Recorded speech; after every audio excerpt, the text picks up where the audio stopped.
Que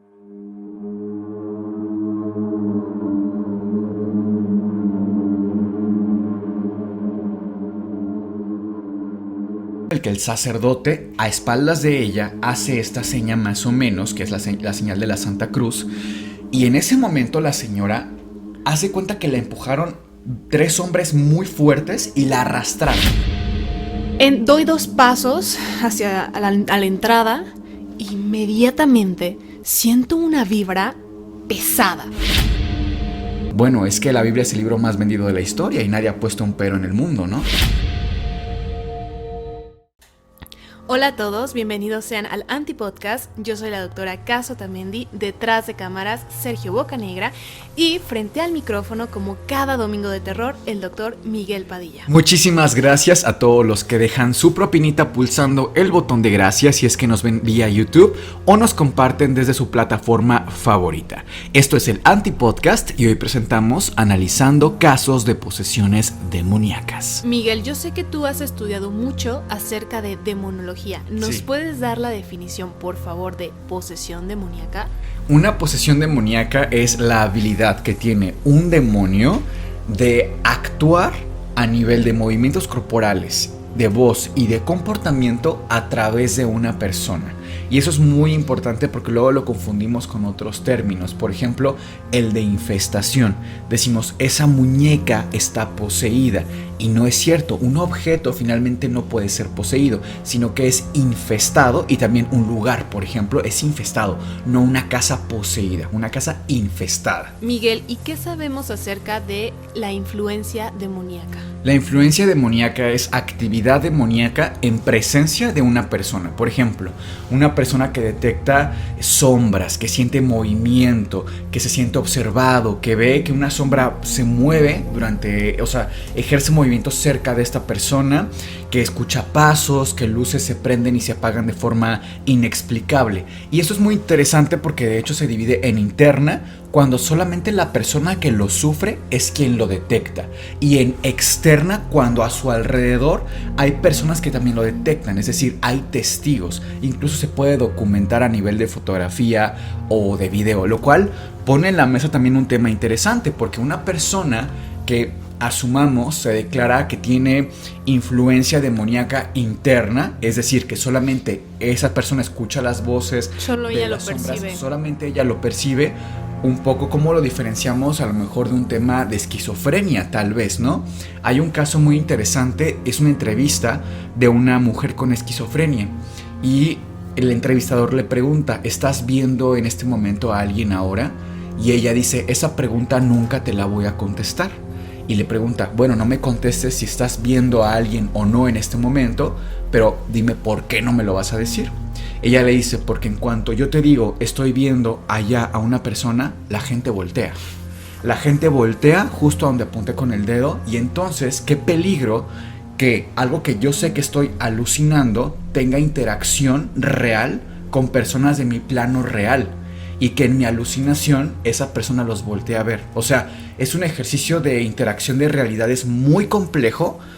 Y por ahí creo que hay un tema psiquiátrico bien interesante. Ok, entonces digamos que si yo tuviera una influencia demoníaca externa, tú podrías verlo. Por ejemplo, vas a mi casa y encuentras que los objetos se caen de la nada, que hay rasguños en las paredes, pasan sombras, escuchan ruidos súper extraños. Actividad poltergeist. Son casos bien interesantes porque, insisto, se pueden incluso documentar. Y este tema es tan común que incluso hay un artículo de la BBC donde dice que México encabeza uno de los países con más exorcismos a nivel mundial. Ok. Hay un padre que es el padre Mendoza. Él es el coordinador de la Arquidiócesis de Exorcismos de México. Este padre, pues le hacen una entrevista por parte de la BBC y fíjate que comenta unas cosas muy interesantes que las voy a leer así tal cual. A diario recibo entre 15 y 20 llamadas de personas pidiendo ayuda y exigiendo una cita, pues aseguran que están poseídos por el demonio. La mayoría de las veces con lo que estos sacerdotes se encuentran frente a estos casos son influencias demoníacas y obsesiones de posesión demoníaca. Esos casos se llaman exorcismos menores. No hay un rito especial, sino oraciones espontáneas de acuerdo a las necesidades de cada persona. Ahora, si hay otros signos más fuertes, podríamos pensar ya en una posesión demoníaca, pero esas son muy raras. Me quedo con esta última frase de esas son muy raras, porque pues a final de cuentas, ¿cuántas personas no le llaman a diario asegurando estar poseídas por el mismísimo demonio? Y él, que es una persona que se dedica a esto, que por cierto, si no mencioné el nombre, es el padre Pedro Mendoza, pues se ha dedicado por esto muchos años. Incluso está su perfil justamente con todos los estudios que este padre tiene. Su perfil académico. Exactamente. Okay. Y me llama mucho la atención esto, que en su perfil académico él menciona que estudió psicología clínica en la UNAM.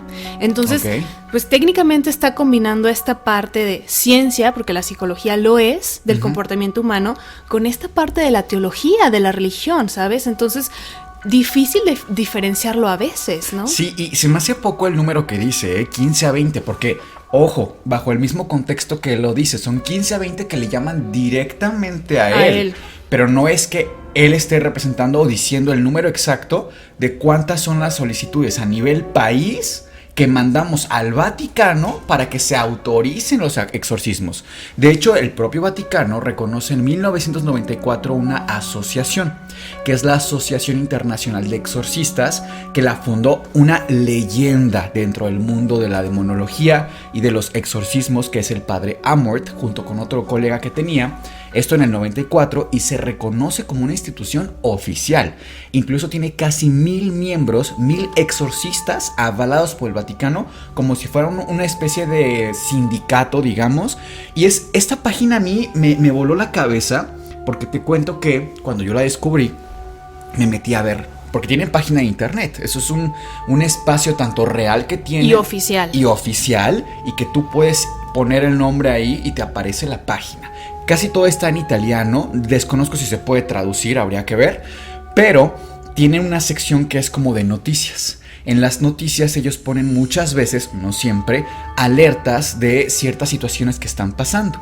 Hace más o menos unos 3 meses me metí porque me gusta curiosear en este tipo de páginas y descubrí una nota que hablaba sobre un libro que los niños podrían adquirir y que además estaba diseñado este libro para niños para que pudieran invocar demonios.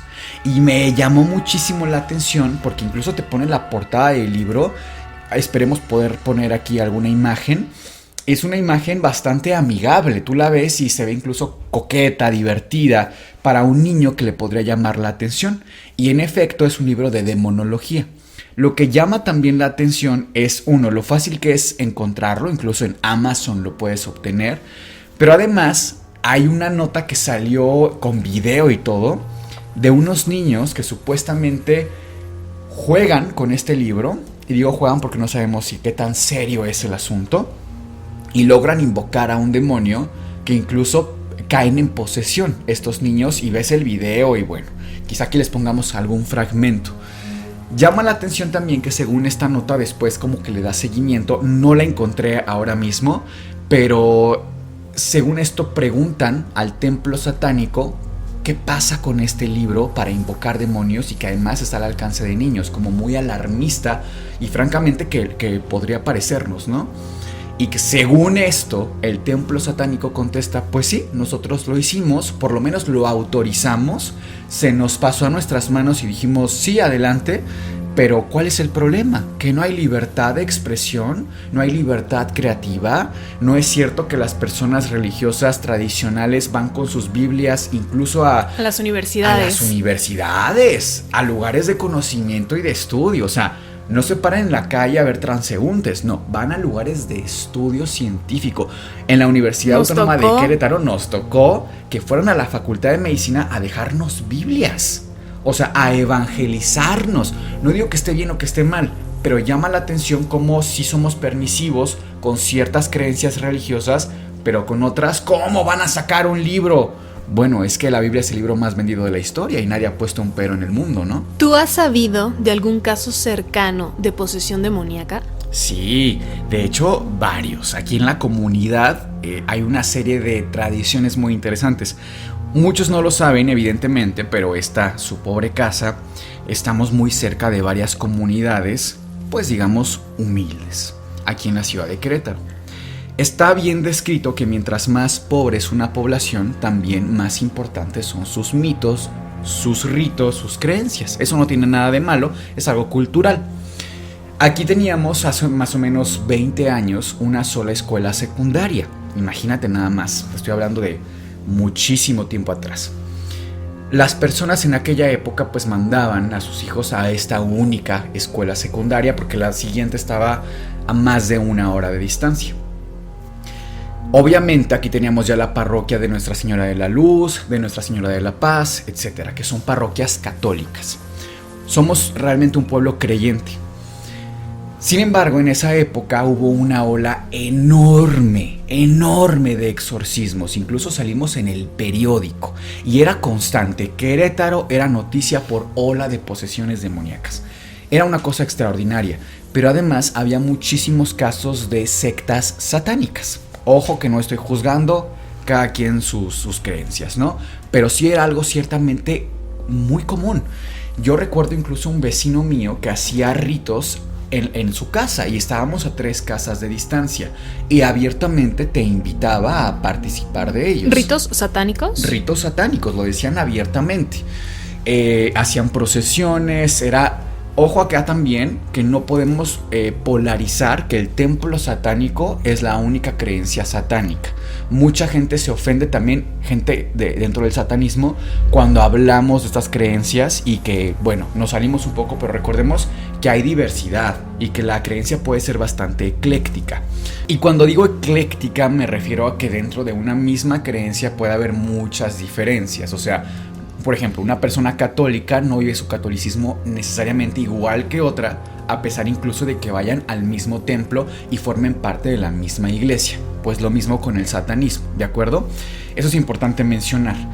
Ahora, cuando yo tuve esta experiencia de estar tan cerca de las sectas satánicas, justamente pasaba que te invitaban de forma muy abierta, pero además tuve una experiencia ciertamente desagradable con una de ellas. No quiero decir con toda la experiencia, pero sí con una de ellas, porque esta persona que nos invitaba, incluso siendo muy jóvenes, no sé, nos daba mala espina. Quizá realmente era por un tema de prejuicio, probablemente, digo, era muy joven en ese momento, pero además tuvimos un incidente en el que yo constantemente me sentía observado en la casa. Yo estando en la casa, yo dormía en un segundo piso y me sentía en las noches muy observado, me sentía como incómodo, pero pues no había nadie en la habitación, jamás nadie entró, etc. El punto es que una noche ya era algo demasiado desagradable, me despierto, incluso estando dormido, fíjate lo que es el cerebro humano que llama la atención, ¿no? Pero escucho un ruido en la parte de afuera de mi cuarto. La ventana de afuera del cuarto daba a la azotea del vecino de atrás. Me asomo por alguna razón y así enfrente de mí, 4 de la mañana, veo al vecino que nos invitaba a su rito satánico viendo mi ventana directamente. No sabes el susto que me dio, que dije, y aparte estaba como diciendo algo. Él estaba desde su ventana viendo a la tuya. Él no vivía en esa casa, o sea, él vivía, ponle tú, a 4 casas de mi casa. Se saltó de alguna forma y se paraba enfrente de mi casa, en esa azotea. Okay. Él estaba parado en la azotea de otro vecino, que daba justo enfrente de mi ventana. Entonces, aparte estaba como diciendo algo, no alcanzaba a escuchar, eran unos, no sé, 10 metros tal vez de distancia de mi ventana. Aparte estaba la ventana cerrada hasta la azotea, pero estaba diciendo algo, tenía los ojos muy abiertos, me acuerdo. Yo no sé si tenía alguna sustancia encima o qué sé yo, o era algún tipo de ritual, no tengo la menor idea, no es como que le iba a preguntar en ese momento qué se le ofrecía, ¿no? A las 4 de la mañana, pero sí tuve esa experiencia desagradable. Entonces, eso como que envolvió de alguna forma aquí en Querétaro, en esta zona, desde esa época y años posteriores, que el tema de las sectas satánicas tuvieran esta connotación insistentemente negativa. Y lo digo por experiencia personal, no, insisto, no que todos sean así o que etcétera, no va por ahí. Ahora, bajo este contexto de incremento en las sectas satánicas y que salíamos incluso en el periódico por tantas posesiones demoníacas, hubo un caso que aquí nos conmovió muchísimo en la comunidad. Era en esta escuela secundaria que te comenté hace unos momentos. grupos de 30, 40 niños. Eran pocos salones, pero eran muy llenos. De estas veces que los niños se ponen de acuerdo para hacer algo, y justamente estos chicos que iban saliendo de la primaria, muy jóvenes realmente, consiguen un tablero Ouija. Un tablero Ouija, para quienes no ubiquen, es una madera que tiene una serie de números, de letras, que dice hola, adiós, y que está diseñada desde hace tiempos muy, muy antiguos para mantener contacto con el mundo espiritual. Muchas veces se utiliza para tener también contacto con demonios, justamente. Ahora, después incluso podríamos hacer un video de poniendo a prueba este tipo de cosas, pero estos niños consiguen un tablero Ouija para jugar, se esconden. Una vez que se acabaron las clases, se esconden todos en diferentes zonas. Uno se va al baño, otro detrás de un arbusto, etc. Finalmente, cuando la escuela está totalmente vacía, ellos salen de su escondite, se meten a un salón, sacan el tablero Ouija y empiezan a jugar.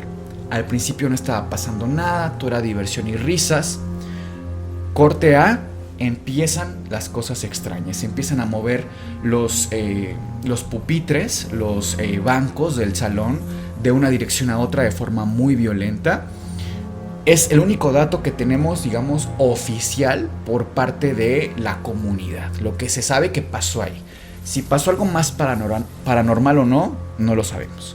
Lo que pasó después, ahí sí hubo muchísimos testigos.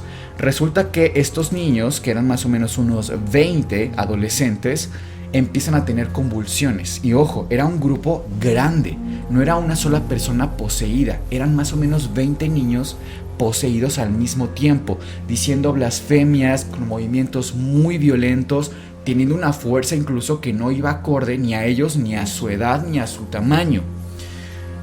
Pasa tanto tiempo que los papás detectan esto, los llevan. Antes de llevarlos a un hospital o con un médico, era tanta la actividad paranormal supuestamente que estaba pasando en ese momento, que deciden todos llevarlos a la parroquia de Cerrito Colorado, que está muy cerca de aquí. De hecho, así se llama por aquí. Los llevan a este templo y el padre que estaba en ese momento, que no es el mismo que está actualmente, manda cerrar totalmente el templo. A puertas cerradas se manejó esto, excepto porque eran tantas personas poseídas al mismo tiempo que él no podía manejar la situación. Entonces él lo que hace es llamar a grupos que eran parte de la iglesia. Las iglesias tienen, por ejemplo, el movimiento de enfermos, el movimiento de oración, el movimiento a lo mejor del coro, etc. Pero son grupos que forman parte de la comunidad de la iglesia y que además casi siempre están en comunión con Dios. Es decir, que han recibido el cuerpo y la sangre de Cristo a través de la hostia que conocemos nosotros, la Eucaristía. ¿No? En la Eucaristía, claro. De alguna forma, si tú estás en comunión con Dios, estás, digamos que, más a salvo de cierta influencia demoníaca o de caer en posesión. De tal suerte que el padre de ese momento, al no darse abasto, llama a estos grupos, y aquí es donde viene lo más interesante del caso, porque eran grupos de 30 personas los que estaban presentes y todos dan crédito y fe de todo lo que estaba pasando con estos adolescentes. O sea, casi les faltaba poco para empezar a flotar y a mover objetos por todo el lugar. Hay un caso muy especial de una persona que yo conozco, que no mencionaré su nombre desde luego, pero que incluso uno de los supuestos demonios que estaba agrediendo a una de estas personas se le transfiere a esta persona y de su viva voz me ha relatado qué es lo que sintió. Nos relata que se siente cuando un demonio te va a poseer o está a punto de poseerte, sientes un frío muy intenso, un frío que incluso le llaman frío en los huesos. Una vez que pasa esto, empiezas a tener movimientos involuntarios y cuando te ofrecen hacer oración, porque de alguna forma es lo que te protege, la oración, no puedes hacerlo, estás limitado. Entonces llama la atención cómo el demonio puede, o los demonios en este caso, pueden ejercer poder a través de tu cuerpo y de tu voluntad.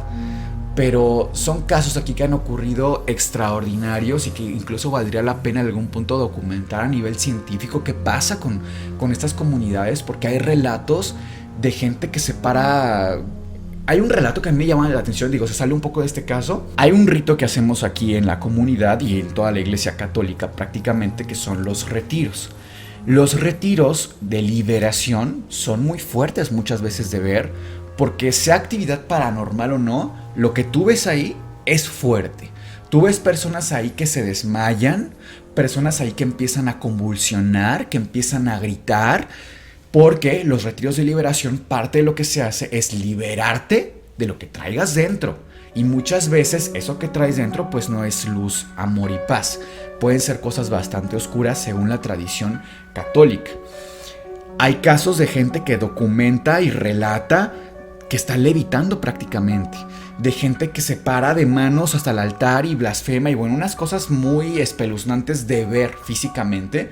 Porque imagínate, o sea, nos ponemos en contexto, incluso puede sonar un poco hasta chusco, como cómico, el imaginar esta figura de la persona parada de manos. Sin embargo, imagínate ver una figura que tú amas, una figura, un familiar a lo mejor, un niño tuyo que tiene este comportamiento. O sea, es muy alarmante finalmente ver eso en un familiar. Ese caso, aquí en la comunidad es muy famoso, el de los niños poseídos, y es el que tuve como más cercano. ¿Tú has ido a un retiro de estos que comentas? Sí, fui a uno de niño, por ahí creo que ya lo había comentado en algún momento, no recuerdo dónde, pero fue un retiro que no recuerdo si era de liberación, si te soy sincero, que también le llaman de Pentecostés, pero yo tenía 8 años, fue muy fuerte para mí lo que vi y lo tengo tan presente, y para mí ha sido uno de los momentos en los que genuinamente cuando lo recuerdo me da humildad para entender que no todo lo puedo explicar desde mis conocimientos. Este momento fue cuando estábamos en un templo. Esto ocurrió en el templo de Nuestra Señora de la Luz, que está también cerca de aquí. Y era un momento en el que el sacerdote pide que uno de nosotros, evidentemente un adulto, se parara para hacerle una oración especial. Se para una señora y le empieza a hacer oración. En cuanto le pone la mano cerca de su cara a la señora se cae de rodillas, pero se vuelve a levantar y por alguna razón la señora le da la espalda al padre. Entonces tenemos todos alrededor viendo esta escena. Ojo, no éramos 1 o 2 personas, éramos decenas y decenas de personas. Me atrevo a decir que incluso tal vez unas 200 personas presenciamos esto. Éramos 200 personas, está el padre en medio y esta señora enfrente de él, pero de espaldas. Hay un momento en el que el sacerdote, a espaldas de ella, hace esta seña más o menos, que es la señal de la Santa Cruz, y en ese momento la señora hace cuenta que la empujaron 3 hombres muy fuertes y la arrastraron. Es decir, imagínate esta escena, insisto, es que la tengo que describir. 200 personas alrededor, el padre y la señora ahí en medio de todos, la señora a espaldas y la señora siendo empujada por una fuerza invisible, literalmente invisible, pero te hablo de que 6-7 metros de puntas la señora de esta forma. No estaba flotando, pero esta fuerza la mantenía contra la gravedad. O sea, fue algo extraordinario de presenciar. Y dijeras, bueno, estaban en un escenario, tenían algo preparado. No había manera, no hay una explicación lógica para estas cosas. E insisto, creo que cuando te pasan y presencias estas cosas, debes de tomarlo como una experiencia de humildad muchas veces, porque creo que los científicos de verdad vivimos en un constante lo puedo explicar todo, lo sé todo, y si no me lo invento. Y en la carrera de medicina es así también. O sea, en medicina no puedes decir no sé. En una guardia, en un hospital, tú no puedes decir no sé. Te inventas algo. Y eso nos vuelve ególatras, nos vuelve incrédulos, pero de una forma negativa, me parece. El decir no sé te ofrece también una posibilidad a todo el marco de lo desconocido, ¿no? Oye, Cas, pero yo sé que tú estuviste presente en un caso muy interesante de posesión demoníaca y un caso médico además que recuerdo que incluso me platicaste en aquella época. Así es, fíjate que este caso ocurrió en mayo del año pasado. En ese momento yo estaba trabajando en un consultorio de otorrinolaringología como asistente médico, pero también veía bastantes pacientes de medicina general. Cabe aclarar que este caso le sucede a la hermana de un amigo mío de muchos años. Te hablo de que a él lo conozco de más de 10 años de amistad. Le vamos a llamar Ángel en este caso, obviamente para respaldar su identidad, por supuesto. Es un caso muy fuerte tanto para él como para su familia. Y le sucede a su hermana, a quien vamos a llamar Lucía en este caso. Ella tenía aproximadamente 22 años y un día en mayo, de hecho me acuerdo perfectamente cuando te conté, porque tú estabas haciendo una rotación en urgencias, entonces Sí. fue justo en ese trance que yo te comento el caso, pues de lo fuerte que era. Que cabe aclarar que para fines de este podcast, de este antipodcast, tenemos todos los permisos tanto de la paciente como de la familia. Sí, claro, de hecho obtuve este permiso para poder contar este caso justamente por la confianza que existe con esta familia y los años que tengo de conocerles. Una vez yo estaba dando consulta y sabrás que cuando estoy dando consulta yo apago mi celular o por lo menos lo dejo en modo avión porque Sí. me parece de muy mal gusto el estar recibiendo mensajes, llamadas que suena el celular frente a un paciente. Sí, es nefasto. Completamente una falta de respeto. Termino la consulta y enciendo mi celular, unas 29, 30 llamadas perdidas de Ángel. Obviamente te brinca, o sea, algo quiere esta persona. Algo pasó. Algo pasó. Le marco y antes de un hola, Cas, ¿cómo estás? Es, Cas, necesito que vengas a mi casa. Por favor, ayúdame. Mi hermana está poseída. Al escuchar esta frase, yo entro en shock. Es decir, no es lo más común, no es lo usual que alguien te comente esto. Creo que no di este contexto, es importante, pero Ángel es una persona de ciencia. Él es químico farmacobiólogo, es un hombre de ciencia, jamás tuvo este tipo de creencias, no tenía ninguna religión. De hecho, le pareció un poco burdo todo esto de las creencias hacia cierto tipo de posesiones y demás. Entonces no era como que fuera creyente. Me dice esto, sabiendo yo el contexto de Ángel, me quedo fría y le digo, oye, ¿qué me dijiste? Perdón, no escuché bien. Yo creyendo que escuché mal, que estoy en otra realidad, fue muy fuerte. Y me dice, mi hermana está poseída, por favor, ven a mi casa. Dije, ok, ya son 2 veces. Escuché bien. Escuché bien, claro. Tomo un taxi, así el primero, y me voy a su casa. Llego a la casa, toco, y él me recibe, bueno, con los ojos en blanco. No era una cara de miedo, Miguel, era una cara de pánico. Nunca le he visto un semblante así. Aparte, me recibe con un rosario en la mano. Era muy, muy extraño. Porque él no rezaba. Claro, o sea, dijeras, bueno, él tiene esta costumbre, es muy religioso. Claro que lo tomas con total normalidad. No es que yo esté juzgando las creencias de otra persona. Pero no te cuadraba. No me cuadraba. Claro. Aparte, insisto, no es alguien que conozca de unos meses para acá. Somos amigos de muchos, muchos años. Doy 2 pasos hacia a la entrada. Inmediatamente siento una vibra pesada. No sé si alguna vez has tenido esta sensación de que no está pasando como tal algo, no hay físicamente algo, pero sientes hasta como un frío que te hela la sangre.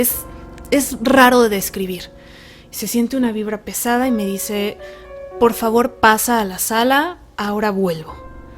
Entro a la sala y veo a 4 mujeres de negro, rezando, con susurros, con velas en las manos, o sea, en una mano una vela y en la otra un rosario. Okay. Pero susurros así, no estoy segura de qué tipo de oraciones eran, porque no eran las más comunes, ¿sabes? El Padre Nuestro, Ave María. Al final de cuentas, yo también soy adoctrinada católica, conozco algo de estas oraciones, pero estas eran distintas. Aparte, insisto, eran en susurros, a media luz y así.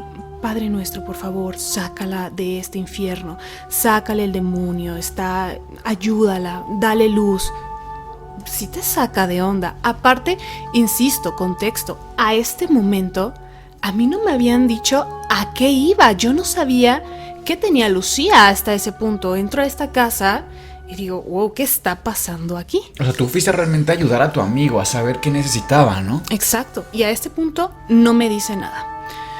De repente escucho unos ruidos en la parte de arriba. Es una casa de 2 pisos. Y justo, digamos que la sala está aquí y justo arriba hay una habitación que coincide con que es la habitación de Lucía. En esta habitación, en este segundo piso, pues, solo estaban 2 personas, Lucía y un sacerdote.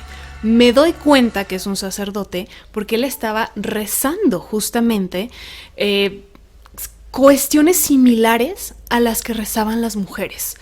Salte de aquí en el nombre del Padre, pero empieza bajito y va subiendo la voz, hasta que prácticamente estaba orando, pero gritando.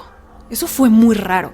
Cabe aclarar que yo no presencié esto, es decir, no lo vi, porque insisto, yo estaba abajo, pero estaba escuchando absolutamente todo.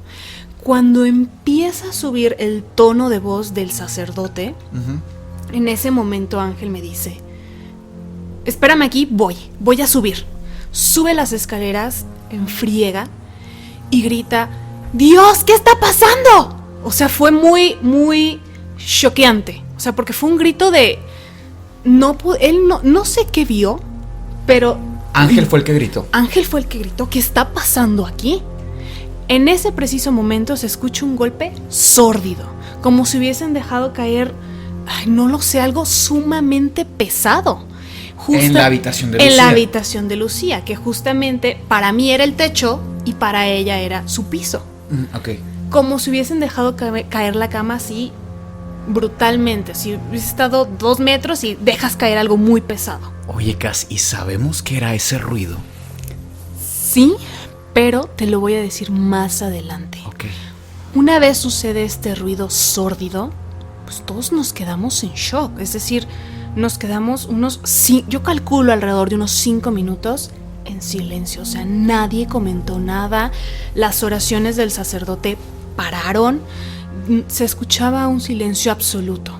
Entonces, claro que el cambio de estar acá con cánticos y rezos y el sacerdote gritando y de repente un ruido ensordecedor y de repente un silencio, sí, el manejo de las emociones se estaba llevando bastante fuerte.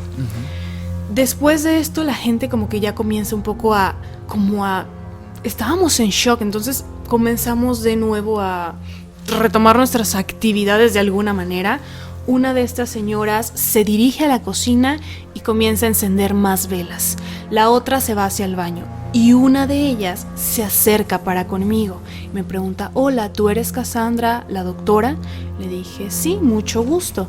Soy amiga de Ángel desde hace más de 10 años y me pidió que viniera. Conozco a Lucía, ¿cómo está ella? Insisto, yo estaba ahí por una cuestión meramente médica. Yo no estaba haciendo ninguna clase de investigación paranormal, ni mucho menos. Ibas en calidad de amiga incluso. Claro, hasta a lo mejor para apoyar emocionalmente solamente, ¿no? Ella me dice que Lucía comenzó a sentirse muy mal desde hace unos 3 días, pero que en realidad sus problemas con el demonio, porque así lo mencionó ella, estaban desde muchos años atrás. Esta señora, que era la tía de Lucía y de Ángel, me comentó lo siguiente, así que pon mucha atención. Me dice en ese momento que Satanás subía las escaleras y se dirigía al cuarto de Lucía, y que sobre todo en época de invierno le besaba las manos, tanto así que le dejaba el beso marcado en las manos a Lucía. Pero no era ella la única que lo veía. O sea, decía que incluso en una sala de estar con toda la familia, todos podían observar esos besos del demonio en las manos de Lucía. O sea, la familia podía ver a la figura del demonio besando a Lucía. Nunca mencionó como tal la figura del demonio, pero sí decían que los besos, o sea que sí le dejaba la marca. Seguía yo en la plática con la tía, pero era un poco ir y venir. De repente me cortaba ciertas cosas que le habían estado pasando a Lucía, pero insisto, la señora estaba en shock y llevaban así más de 3 días prácticamente. Yo solamente fui y presencié un poco de todo lo que había estado sucediendo en esa casa. Esto que le pasaba de que el demonio, es que me llama muchísimo la atención, de las marcas que le dejaba el demonio en las manos, de los besos, ¿le pasaba desde hacía mucho tiempo? ¿Era algo recurrente? Era algo recurrente prácticamente desde niña. O sea, no era de 3 días para acá. Y dices que en época de frío. Exactamente. En lo que estamos platicando, van bajando el sacerdote y Ángel de las escaleras porque venían del cuarto de Lucía. Venían pálidos. Bueno, tan así que el sacerdote incluso venía sudando. Pide un vaso de agua a una de estas señoras y se lo dan. Y pues se acercan con él en plan pues, para ver qué procede, cómo va el exorcismo de alguna manera, porque sí era un exorcismo. Ok, quisiera hacer un paréntesis acá. Las señoras que mencionaste del caso son señoras amigas de la familia que estaban ayudando en oración. O sea, no es como que ya estaban invocando algo. No. Okay. Ellas estaban apoyando desde la parte de la oración. Ah, ok. Eran como un grupo de oración religioso. Okay. Exactamente. El padre, el sacerdote, les dice que por hoy la sesión tiene que ser terminada, que es suficiente, que el cuerpo de Lucía ya no permite más sesiones por hoy. Eso significa que le dieron varias sesiones ese día. Yo nada más escuchando, yo no me acerqué en ningún momento, pero pues había un silencio absoluto. Por supuesto que se escuchaba todo. Claro. Incluso él dice que va a meter presión porque manda una carta a la arquidiócesis justamente para traer a otro padre que le ayude con todo este proceso. Entonces, es algo pues impactante, por supuesto, de vivir, porque, o sea, ese ruido, yo prácticamente podría asegurar que fue pues como una cama, un ropero, algo muy, muy pesado y muy grande. Como si hubieran aventado un ropero contra el piso. Exactamente, o sea, dices, ¿qué pasó en esa habitación? ¿Y por qué gritó Ángelo que gritó? Exacto. ¿Qué fue lo que vio que le sorprendió tanto? Al día siguiente cancelé todas mis citas y me dirigí a la casa de Lucía. Cuando llego ya no estaban todas estas personas, era por la mañana, se fueron a trabajar, etcétera. Solo estaba una o dos de sus tías. ¿Que te abre ella o quién te abre? Me abre una de las tías, justamente. Me indica, por favor, sube las escaleras, pasa al cuarto. Llego y lo primero que me topo es esta escena de una cama toda desacomodada. Para empezar, era una cama tipo California, estas camas que son muy grandes, donde caben 5 o 6 personas, pero muy desalineada la cama, o sea, estaba toda chueca. Me llamó la atención. Normalmente, pues una persona coloca la cama en posición recta. X. Me acerco a Lucía. Buenos días, Lucía, ¿cómo estás? Soy la doctora Kass. Por supuesto que no puedo llegar con un paciente y solamente descubrirlo y comenzar a checarlo. Me tengo que presentar, preguntarle cómo está, etc. No hay respuesta. Vuelvo a hacer la pregunta. No hay respuesta. ¿Pero respiraba signos vitales? Respiraba signos vitales, pero no me quería responder por alguna razón. De repente, una voz desde atrás me dice: revísala, porque no te va a contestar. Así ha estado todo el día. Me volteo y era esta tía. Pero es curioso porque yo no sabía que estaba atrás. O sea, a mí me dijo, sube, es la primera recámara. Pero pues bueno, me dice esto. Dije, bueno, yo tengo la autorización de un familiar. Adelante, tomo una sábana porque ella estaba cubierta por una sábana blanca. Y veo que la sábana, estaba mojada, pero no uniformemente. Fue raro, pensé que era a lo mejor porque estuvo sudando la chica, etc. La reviso y estaba pues en condiciones un tanto deplorables, es decir, ya llevaba días sin comer, no quería hablar, pero sus signos vitales dentro de lo que cabe eran normales, es decir, sí tenía ciertos datos, por ejemplo, de deshidratación, pero no me respondía, era algo que me llamaba pues bastante la atención. Les voy a leer una nota periodística de hace unos 3 años para que vean que de verdad era muy común incluso darle continuidad de investigación periodísticamente hablando a estos casos de posesión. Entre el periodo comprendido de 1999 a 2004 se atendieron más de 400 casos de posesión maligna en el estado.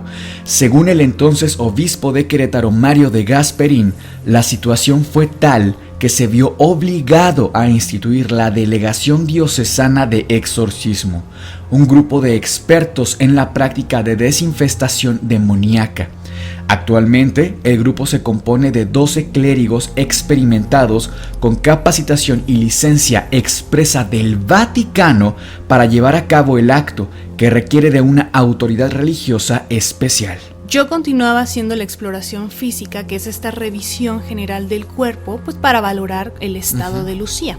Y aunque ella no me contestara, yo le tenía que ir indicando cada cosa que estaba haciendo o que estaba tocando partes de su cuerpo. Es meramente ético, por supuesto.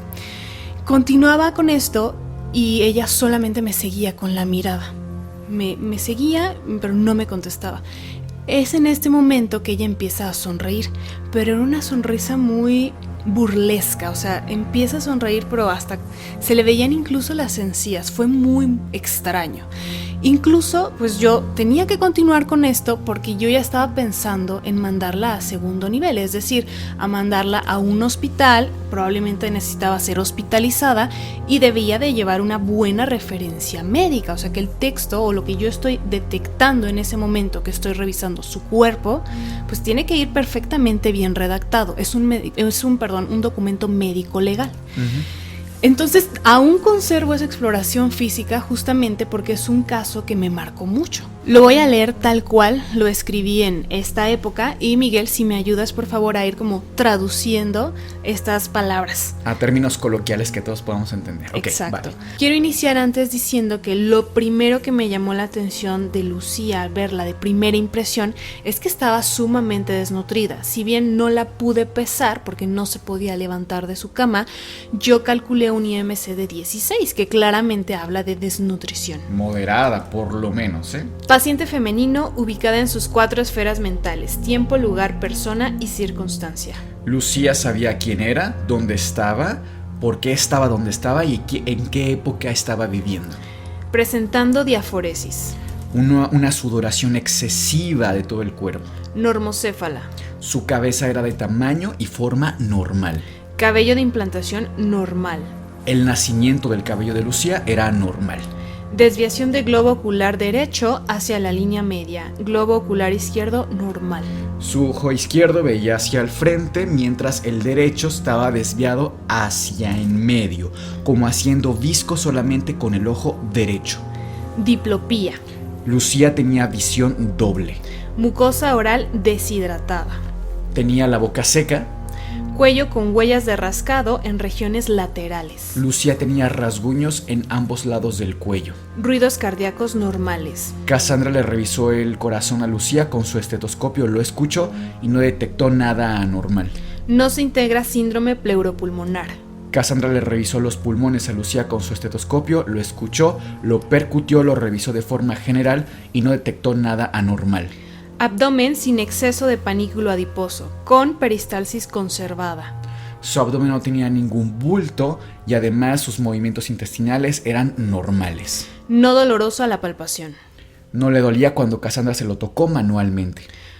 Ambas muñecas de extremidades superiores como inferiores presentando hematomas, esto por mantenerse amarrada por periodos largos durante la noche. A Lucía la amarraban durante la noche y eso le dejaba un moretón tanto en las muñecas como en los tobillos. Resto de la exploración física normal. Ok. Bajo las escaleras, junto con la tía, llegamos a la sala de estar y le comienzo a hacer más preguntas, sobre todo respecto a las marcas, a los supuestos besos del demonio, porque sí esperaba encontrar pues algunas marcas en sus manos. Me comenta ella que sucedían sobre todo en invierno, en época de mucho frío y por las noches, y que prácticamente toda la familia alguna vez en su vida le vio estas marcas a Lucía. Okay. Pero no eran... Solamente a Lucía le pasaba esto. Solamente a Lucía, justamente. También aproveché para preguntarle pues por qué tenía marcas de que había sido amarrada tanto de sus muñecas como de sus tobillos. Yo no sabía este punto, pero me comenta que ella se ponía muy violenta, Lucía, solo por las noches. Tanto así que comenzaba a autoagredirse. Y por eso tenía estas marcas de que ella misma se lastimó el cuello, claro, pero que era algo muy violento. Normalmente no le hacía daño a los demás, pero sí a ella misma. Entonces optaron por amarrarla justamente. ¿Antecedentes heredofamiliares de importancia, dermatológicas, psiquiátricas que tuviera Lucía? En la familia ninguna enfermedad de importancia. Ella, psiquiátricas, tampoco, no tenía ninguna enfermedad diagnosticada. Solo tuvo Epstein-Barr, que es un virus, a los 9 años, pero no dejó ninguna clase de secuela. Era una chica hasta este punto completamente sana. ¿Y recuerdas más o menos cuánto, o sea, este episodio también de la diplopía, del movimiento del ojo, cuánto, o sea, ya le había pasado antes? ¿Fue la primera vez? ¿Cuántos días tenía? ¿Era agudo? ¿Era crónico? No le había pasado nunca antes esto y sí fue agudo, es decir, tenía máximo 3-4 días que comienza con estos síntomas, es decir, todo fue de repente que empieza así. Okay. También por eso fue tan alarmante para la familia, por supuesto. A este punto, Miguel, me gustaría preguntarte cuáles son tus hipótesis médicas, porque si bien este caso particularmente se puede ver desde ambas aristas, desde la parte religiosa, pero también desde la parte médica. Sí, claro. Y ojo, no significa que una esté en contra de la otra, sino más bien pueden incluso coexistir. Sí, justo pienso eso. O sea, no es que invalidemos una sobre la otra o dejemos de ser doctores y nos volvimos chamanes, curanderos. No, es que independientemente de que no tuviera ningún demonio, lo cierto es que les afecta este tema. O sea, socialmente, psicológicamente, hay un tema familiar aquí que no podemos quitar, ¿no? Para mí, híjole, es un problema agudo de salud, es un problema que inició súbitamente, lo cual, por ejemplo, a nivel neurológico yo descartaría algún tipo de tumor, por ejemplo, ¿no? Pero no descarto tampoco algún tipo de hemorragia intracerebral por algún tema vascular y que desencadena muchos de los síntomas. Quitando la parte religiosa, insisto, no que la invalidemos, pero sí creo que es un caso tan complejo que vale la pena ver la parte religiosa y tratar de resolverla por un lado, y luego la parte médica y luego tratar de conectarlas. Exclusivamente la parte médica, a mí me llama muchísimo la atención el tema de las marcas de los besos del diablo y que además te lo digan como con tanta seguridad. Naturalidad incluso. Naturalidad. Si lo quitamos el factor demonio, a mí me suena, por ejemplo, y es que tú mencionaste, es cuando hay época de frío. A mí me suena mucho a un tema vascular, a un tema de síndrome de Raynaud o de fenómeno más bien de Raynaud, que para quienes no lo sepan es un fenómeno vascular. ¿Qué pasa acá? Que a través de un tema de es que no quiero utilizar palabras muy rimbombantes o médicas para que todos podamos estar como en la misma sintonía, pero por un tema inmunológico se desencadena un tema vascular, es decir, de arterias y de arteriolas, que son arterias más pequeñitas en las partes distales del cuerpo. Lo que pasa es que hay un fenómeno de que se hacen, digamos, más chiquitas, se contraen las arteriolas y esto genera una marca especial como de cambio de coloración. Primero se ponen blancas porque la sangre no circula, después se empiezan a poner moradas porque pues falta el oxígeno y lo que vemos es sangre desoxigenada en los dedos, y finalmente se ponen rojas porque otra vez recuperamos la vascularidad. Y entonces este cambio de color les vamos que aparte es constante. Es constante. Les vamos a estar poniendo imágenes aquí para quienes vean vía YouTube del fenómeno de Raynaud, que es muy, muy característico. A mí me suena a eso por el tema del frío que mencionas. Muchas personas, y lo comentábamos en el relato que yo te platiqué, asocian a que el demonio se presenta en un lugar y el demonio tiene la propiedad, curiosamente, de cambiar la temperatura. Uno pensaría, viene del infierno, va a ser caliente, ¿no? Huele a azufre y es caliente. Pero casi siempre los relatos nos hablan de que causa frío, un frío que te congela los huesos, yo te comentaba al inicio. Sin embargo, aquí no parece que el demonio cause el frío y le bese las manos, sino que el frío, si quitamos al demonio, causaba el fenómeno de Raynaud. Ahora, curiosamente, hay otra enfermedad, otra patología que nos podría explicar el tema de los ojos. Lo que ella presenta parecería una neuritis óptica, un tema en el cual está lesionado, está lastimado su nervio óptico. Además, pues no tiene otros datos a lo mejor de piel, pero sí, insisto, fue muy súbito lo que le pasó. Entonces yo pensaría, por ejemplo, en un tema de esclerosis múltiple. No sé cuál sería tu impresión diagnóstica médicamente, quitando toda la parte religiosa. ¿Tú en qué pensaste en ese momento? En efecto, yo le pedí varios estudios, justamente porque a este punto no se le había pedido ningún estudio médico, y si bien la parte clínica, que es justamente revisar el cuerpo de la paciente, hacerle preguntas, etcétera, es muy importante, pues también te puedes ayudar muchísimo de otro tipo de exámenes de sangre, por ejemplo. Le pedí un hemograma completo, electrolitos, porque recordemos que había estado vomitando, ya no comía, etcétera. También cómo estaba el estado de deshidratación era importante. y le pedí una resonancia magnética, justamente pensando en algún tema de esclerosis múltiple. Por ejemplo, es muy común que inician con este tipo de síntomas en los ojos, visión borrosa, que se les va un ojito de lado, etc. Y sí, la resonancia salió o arrojó datos. Por cierto, la resonancia es un estudio, en este caso la pedí de cerebro, justamente para analizar las estructuras anatómicas del cerebro, ver cómo está por dentro. Y sí arrojó datos que sugerían esclerosis múltiple. Cabe aclarar que a este punto yo seguía en la casa y le estaba explicando a Ángel de estos estudios médicos que eran necesarios, que en ningún momento se le habían pedido previamente.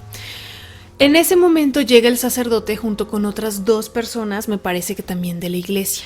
Y por su parte, el sacerdote le comentaba a Ángel y a la tía que los pasos a seguir, digamos, de la parte religiosa es que por más presión que metieron para que se le pudiera hacer un exorcismo, digamos, de mayor intensidad a Lucía, y tenía que esperarse alrededor de 3 o 4 semanas. Entonces, médicamente, en el estado que estaba Lucía, como vimos en la exploración física, era grave, era de desnutrición, de deshidratación, y yo sí le comenté a Ángel que no era viable dejarla en su casa por 4 semanas esperando a que pudieran venir otro tipo de sacerdotes con mayor jerarquía a realizarle cierto tipo de ritual a Lucía. No, además tú ya tenías la resonancia magnética en mano.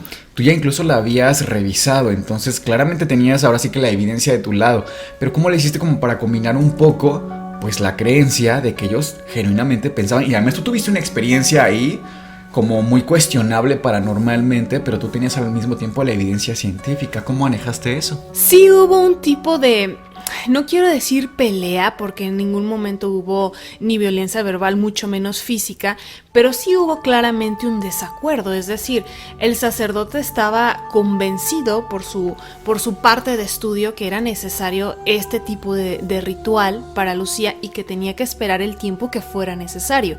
Pero pues también por mi parte es como, estoy viendo que está sumamente desnutrida, necesita llevarla a un hospital, es decir, canalizarla, Claro. pasarle nutrientes, hidratarla, etcétera, etcétera, etcétera. O sea, ella literalmente se podía ir en unos cuantos días si no era intervenida en un hospital. Que es curioso porque incluso la Iglesia Católica tiene un protocolo cuando inicia un exorcismo, o pretende iniciar un exorcismo más bien, donde incluso se solicita la ayuda de expertos, se supone, psicólogos, psiquiatras, médicos. Pero quiero pensar que en lo que eso se iniciaba, pues el grado de desnutrición de Lucía ya era muy importante, como bien nos comentas. Exactamente. Justo en ese momento en el que estábamos, insisto, no discutiendo, pero sí dialogando esta parte, cada quien exponiendo sus puntos, tanto el sacerdote como yo, se escucha de nuevo este golpe fuertísimo que se había escuchado unos días antes. El mismo, el del mueble pesado. En la misma habitación, en el mismo techo, en el mismo piso de la segunda planta. El sacerdote voltea, ve a estos 2 hombres que también eran religiosos de su iglesia y les dice: la niña otra vez está levitando. Dice esto, suben corriendo a la habitación de Lucía. Todos los demás que estábamos ahí en la habitación también fuimos corriendo a la habitación de Lucía, pues para ayudarla. No sabíamos en ese momento exactamente qué estaba pasando. Llegamos a la habitación y vemos a Lucía convulsionando, movimientos sumamente violentos, clásicos de las convulsiones clónico-tónicas, que como tú siempre comentas es muy espectacular de ver. Sí. Y justo en este momento el padre comienza a hacer oración. Yo me acerco para tratar de apoyarle, ponerla de lado justamente para que si vomite, pues bueno, no se trague su vómito, La etcétera, posición etcétera. de seguridad. Exactamente. Claro. El padre comienza a hacer esta oración, empiezo yo a cronometrar pues más o menos cuánto está durando esta convulsión, porque hasta este momento a mí no me había tocado presenciar una convulsión de Lucía como tal, entonces ya tenía otro dato, por supuesto. Es que qué fuerte que literalmente tanto tú como el sacerdote estaban peleando contra esta cosa que estuviera quejando a Lucía, llámese esclerosis múltiple o el mismísimo Satanás, pero los dos estaban trabajando de alguna forma en conjunto. ¡Qué escena! La convulsión terminó, afortunadamente, duró más o menos 1 minuto y medio, si no mal recuerdo. Y posterior a este evento es más que ya en este momento sí la familia acepta que sí necesita un tratamiento médico urgente. No descartaron la parte religiosa, de hecho la iban a retomar, pero sí decidieron trasladarla prácticamente al siguiente día a un hospital de segundo nivel, que son estos hospitales que son mucho más especializados para darle este trato que necesita más, como ser más puntual con estos pacientes. Son pacientes delicados a final de cuentas. Oye, Cas, ¿y no conservas alguna imagen de la resonancia magnética que pudiéramos ver? Tengo un pequeño fragmento del video de la resonancia magnética, no lo tengo todo y también no está en la más alta calidad, pero creo que lo podemos pegar aquí y nos puedes explicar un poquito lo que estamos viendo en estas imágenes del cerebro. Para las personas que solamente nos estén viendo en alguna plataforma digital que no sea de video, estamos viendo una resonancia magnética, que es un estudio de imagen que hacemos los médicos para valorar la anatomía y muchas veces algunas patologías, algunas enfermedades, en este caso de sistema nervioso, entiéndase cerebro. Hay algo que se llama gliosis en estos estudios. La gliosis son unos puntos que podemos ver como blanquecinos en el estudio. La gliosis puede ser por varias razones. Una de ellas es esclerosis múltiple, otra podría ser por infecciones y finalmente otra podría ser por infartos. Recordemos que el cerebro es una zona de mucho paso de sangre, entonces podríamos valorarla. Aquí pareciera en la segunda imagen estos puntitos realmente sí que podrían ser gliosis, salvo tu mejor opinión también, mira. Correcto. 1, 2, 3, 4, 5 puntitos que podemos ver ahí.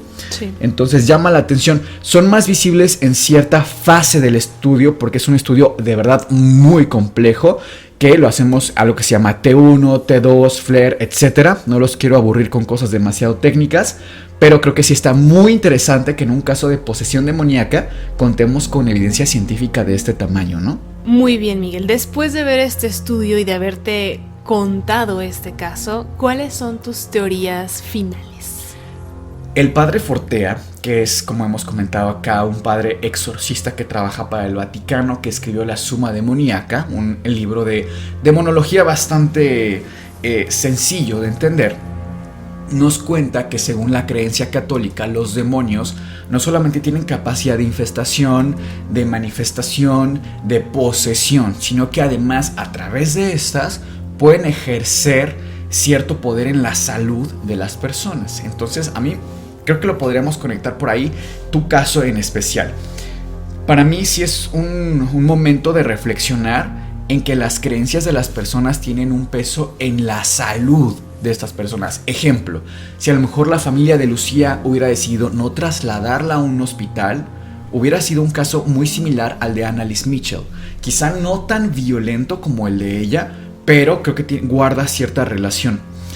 Yo creo profundamente que hay que respetar las creencias de los pacientes. Si un paciente llega a nosotros que cree en Wicca, en los cuarzos, cree en la Santa Muerte, cree en cualquier tipo de religión o de fe que tenga, que no se contraponga con su tratamiento médico, creo que pueden ir las dos en conjunto. Eso es muy importante. Me gusta mucho que no te alarmaste cuando dijiste que van a seguir con la parte religiosa, o sea, van a seguir los rezos, el exorcismo, sino que tú trabajaste incluso con el padre. Creo que eso es muy interesante, que los médicos estemos cada vez más abiertos y dispuestos a respetar las creencias de las personas. Yo no soy quien como para decir si hubo actividad demoníaca o no, pero definitivamente sí, incluso a ti te pasaron cosas que son muy cuestionables. Para mí el diagnóstico con el que se queda sí es esclerosis múltiple. Si bien es cierto que la gliosis puede ser causada por otras patologías, sí se explica la neuritis óptica que manifestaba Lucía, se explica justamente lo que tenía del fenómeno de Raynaud, que también se relaciona. Si hubiera tenido otros datos médicos, a lo mejor un reflujo gastroesofágico, que sintiera que se le regresa la comida, ciertamente un vómito, todavía podríamos armar más el diagnóstico sindromático, pero creo que hasta aquí mi impresión diagnóstica sería esa, sin descartar y sin irrespetar que tal vez también hubo actividad paranormal. Pero más aún más valiosa de lo que pueda ser o no mi opinión, Cas, creo que la tuya lo es mucho más, porque tú estuviste en el caso, tú fuiste la doctora de este caso, así que ¿cuáles serían tus conclusiones? Pues es que al final de cuentas la resonancia magnética no miente, o sea, ahí están las lesiones y sí tenía mucha sintomatología que es asociada a esclerosis múltiple. Entonces, para mí sí se queda con ese diagnóstico. Pero quizás sí le doy el beneficio de la duda totalmente de que quizás en esa casa sí había infestación. No posesión demoníaca como tal, de que fuera Lucía quien estaba poseída, pero quizás sí en la casa ya estaban sucediendo cosas extrañas. Porque al final es una carga energética muy grande. ¿Cuántas personas no había cuando yo llegué y todas estaban rezando y, sabes, con este ambiente? Y no sé exactamente cuántos días ya llevaban haciendo esto. A mí en ningún momento me pareció mala idea incluso tomar el tratamiento en conjunto, tanto la parte religiosa como la parte médica, porque de cierta forma darle al paciente esa libertad le hace sentir muy bien consigo mismo. A final de cuentas es la espiritualidad, entonces también mantiene la psique un poco más calmada, tanto para Lucía como para la familia que está alrededor de ella y que le transmuta esa energía a Lucía. Si los familiares quizás estén más en paz consigo mismo, le transmiten a Lucía esta tranquilidad y puede mejorar mucho más rápido, ¿no? Entonces yo en ningún momento me cerré a solamente se va a hacer esto porque yo soy la médica encargada y me cierro a estas ideas. Claro que no. De hecho, el padre en alguna ocasión fue a visitar a Lucía al hospital, o sea, le permitieron incluso hacer una visita, que es algo bastante común. Hay padres que van y ven a sus pacientes por un tema religioso, no necesariamente a realizar un exorcismo en este caso, pero sí, por ejemplo, a darle una bendición, una pequeña oración, ¿sabes? Claro. Y creo que está perfecto. Oye, y del primer caso, el que yo te conté, ¿cuáles serían tus comentarios? Yo te quisiera comentar rápidamente los míos. Y recordemos este caso de chicos, adolescentes poseídos en grupo, que además hubo muchísima gente presenciando todos los hechos. Fíjate que a mí me recuerda mucho a un caso de... seguramente lo han escuchado por algún lado. Tú te imaginas en un convento donde hay 17 monjas, personas muy creyentes del catolicismo, poseídas por diferentes demonios, en donde se describe un documento firmado por el mismísimo Satanás y por el párroco de la iglesia que se las entregó en alma y cuerpo. Ese es un caso que se llama el caso de las monjas endemoniadas de Loudun, que si les interesa después se los podemos hacer en otro episodio del Antipodcast, pero es un pasaje de la historia increíble, pero me recuerda muchísimo a este caso.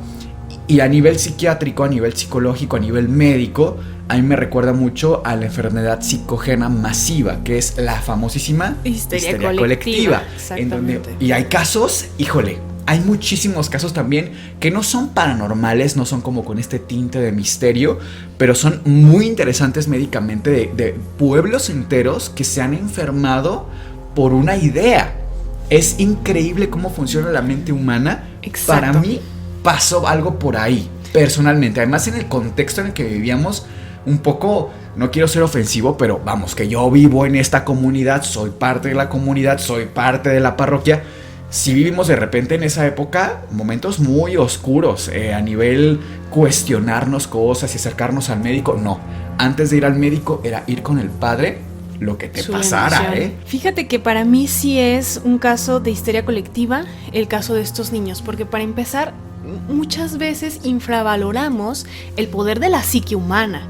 Y aparte, la psique humana de unos niños, a final de cuentas son muy jóvenes, entonces quizás lo hicieron por morbo, ¿no? O sea, todo este halo de misterio que tiene la Ouija, que creo que estaría espectacular traerles también un capítulo acerca de esto, de la Ouija, pero este halo de misterio que tiene y este morbo y estos niños que aún no tienen una actitud, una personalidad completamente desarrollada, se puede transmutar mucho más fácilmente a que sea una histeria colectiva, ¿no? Justamente yo vi algo, no, yo también, pero ¿sabes? Y no te pega igual. O sea, cuando uno veía una película de terror, la vemos hoy, pero la veíamos a los 8 años, no te pega igual. La experiencia de trasladarte y decir, esa sombra en mi cuarto que está viéndome, ¿sabes? O sea, y nos pasa a todos cuando somos niños. Evidentemente estos chicos eran muy jóvenes, y si uno empieza a moverse así, y a lo mejor la silla sí se movió poquito porque Paquito pasó atrás de la silla, hay un fenómeno psicológico fortísimo para los que pasaron ese momento. De verdad me parece extraordinario. Y justo que mencionas la psique humana, perdón que me esté saliendo un poco del tema, pero hay una situación que a mí me fascina. Es un caso también, curiosamente, de unas monjas.